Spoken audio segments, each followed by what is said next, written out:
Yes, Kenya.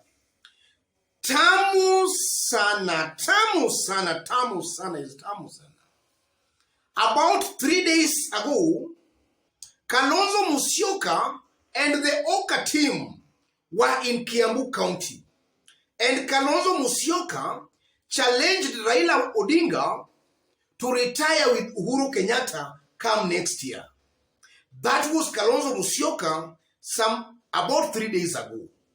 So yesterday, Edwin Sifuna, ODM Secretary General, through a tweet, responded to Kalonzo Musyoka. So in this video, ladies and gentlemen, I want us to have a look at the tweet by Edwin Sifuna, after which we are just going to see exactly what is happening here.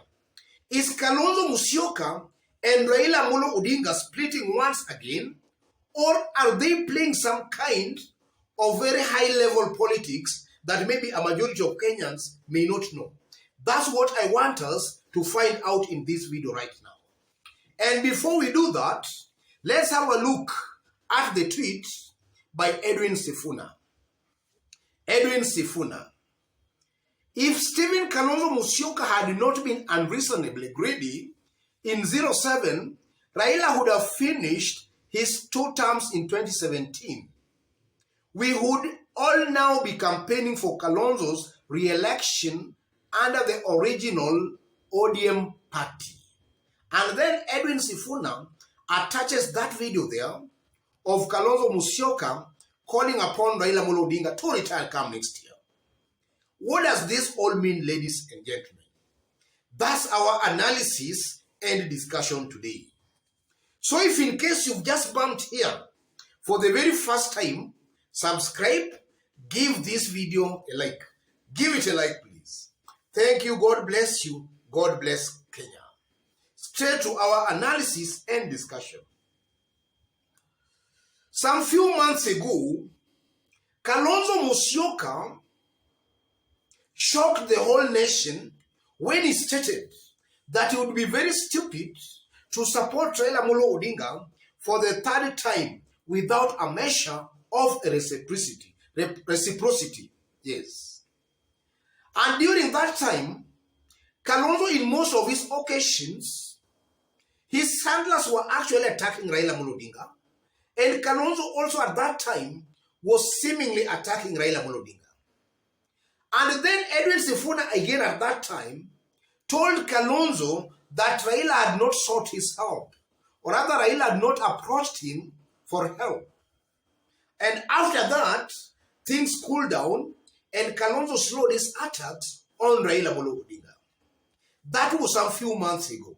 And as I talk right now, Kalonzo has not been very keen to throw words to Raila Amolo Odinga or at Raila Amolo Odinga.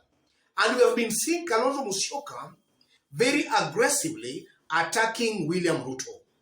But his remarks some few days ago actually just shows that maybe things are changing once more. So, what is actually happening here? That's what I want us to find out in this video.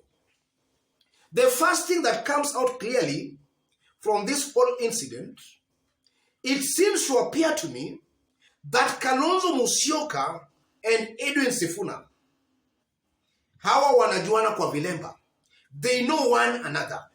Because anytime Kalonzo maybe comes out with some, or rather anytime Kalonzo gives out some remarks that are not really palatable to Raila Amolo Odinga, the person who always responds to Kalonzo Musyoka is Edwin Sifuna. And after all that, things seem to be cooling down after Kalonzo has made his remarks, and then Edwin Sifuna has responded. Things seem to be cooling down after these two individuals have exchanged some words. So Kalonzo, some few days ago insinuating, or rather saying Raila should retire next year, that really speaks volume. Because we all know that from behind the scenes, and these are wide rumors and allegations, things we have confirmed. From behind the scenes, Kalonzo's men and Raila's men are in negotiation talks. These two teams are talking for a possible power pact. And Kalonzo's very closest allies, the likes of Makueni Senator and Charles Kilonzo, they have also confirmed that. They have confirmed that actually Kalonzo and Raila are in talks. But what is it now that Kalonzo is saying that Raila should now retire? That's just an indication, ladies and gentlemen, that the talks are not conclusive. There are some things they have not reached or rather come into a consensus. So Kalonzo here is cleverly trying to up his stakes in order to be given a better or a good deal in the negotiations. That's exactly what is happening here. And that's exactly why Kalonzo spoke as he did. He wants a better deal in the negotiations. And by Edwin Sifuna responding to Kalonzo Musyoka, it's just simple. Edwin Sifuna is also cleverly trying to tell Kalonzo Musyoka that if you are not reasonable, or if you don't want to give some realistic demands in the negotiations, then we can do away with you. You can walk out and we shall still move on. That's what Edwin Sifuna is cleverly trying to tell Kalonzo here. So what's the political implication of all that? I tend to believe from where I sit, ladies and gentlemen, that political deals in Kenya involves quite a lot. There is monetary exchanges involved, there are political seats involved, all those sorts of things. And from behind the scenes again, it's a given fact, and this is something that has been confirmed, that Uhuru Kenyatta's men and Raila's men, they have almost come into an agreement that Raila's running mate should come from the mountain, or rather from Mount Kenya. That is widely what we have learned or gathered from behind the scenes. And also some few weeks ago, Kalonzo's men were actually complaining that even the post of Raila's running mate seems to be, they can't get it. That was Kalonzo's men actually some few weeks ago. So from where I sit, ladies and gentlemen, I tend to believe that what is stalling the maybe negotiations is that maybe Kalonzo and his team, they want to be Raila's running mate. They want to be given that post of Raila's running mate. Because from where I sit, as things stand today, Kalonzo Musyoka knows for a fact that he cannot demand of Raila Amolo Odinga to support him for the presidency. Because that one has been overtaken by events. That is something that is unrealistic and cannot actually happen.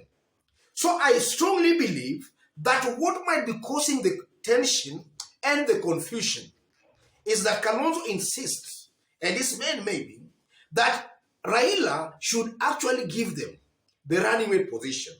But Raila and Uhuru's team, they are of a very strong opinion that the running mate should be given to somebody from the mountain, from Mount Kenya. That is exactly what may be still causing some confusion in the negotiations. So all this, Kalonzo saying this, Edwin Sifuna comes to respond, just shows and proves that the talks are still not conclusive. But having said all that, ladies and gentlemen, from where I sit, I tend to believe, and this is largely my opinion, that even without the Oka team, without Kalonzo Musyoka, as things stand today, Raila most definitely will still win the election, with or without Oka. And that is something that should now be made clear to the Oka team. They should not maybe hold the handshake team, Uhuru and Raila.